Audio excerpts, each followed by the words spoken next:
Hello class, this is Professor Fia, here with the virtual office hours for History 141, our U.S. Survey class.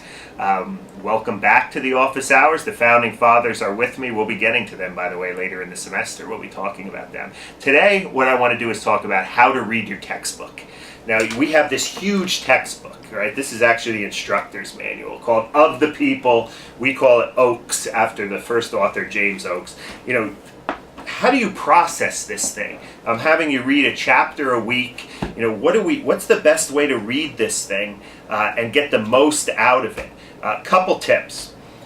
When you read a chapter in the textbook, underline or at least take notes. I know some of you want to sell your textbook back. I personally think that's a bad idea. Sell it back to the bookstore because everyone needs a U.S. Survey history textbook in their library like this. But if you are going to sell it back, take notes. Read through the material, underline, and then when you come to the exam, go back and read the stuff that you've underlined. So that way you don't have to read the whole chapter again, but you'll have things marked off already from the first reading. When you approach a chapter, before you actually read the chapter, you'll notice each chapter is broken down into subheadings. First of all, think, what is the title of the chapter? And then go through the chapter and read all of the subheadings. Right, and see, okay, these are the themes that are going to be discussed in this chapter. Read all of those themes before, and then go back and actually read the chapter word for word.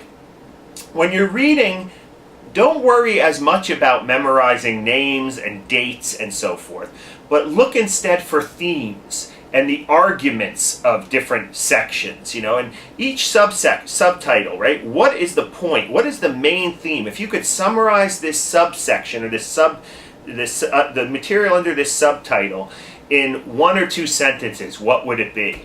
One great way to do this, and I would also encourage you to do this before you read the chapter, is go to the end of the chapter and look at the review questions.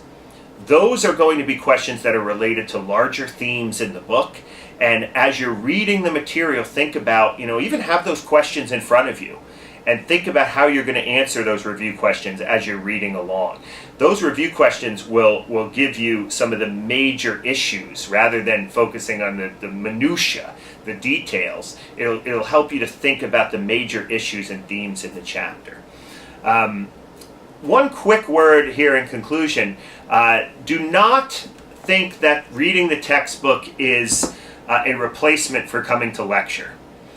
Because I may be lecturing on something completely different than the material in the chapter that we read this week. I may have a different spin or take on the material in my lectures. Sometimes I may be lecturing on something that's not even in the textbook, or the textbook may be covering material that I'm not going to lecture on. So look at the textbook and the lectures as compatible, but I am not going to be lecturing through the material in the textbook. So often I see students think that they can sit in lecture and just follow along by reading the textbook. That's not going to work because I've organized the material in lecture a little bit differently than the textbook organizes the material. So look at them as being compatible, both sources of information for the class. So again, if you can effectively read the textbook and process the information very, very well, you'll do well in this course. So again, see you in class.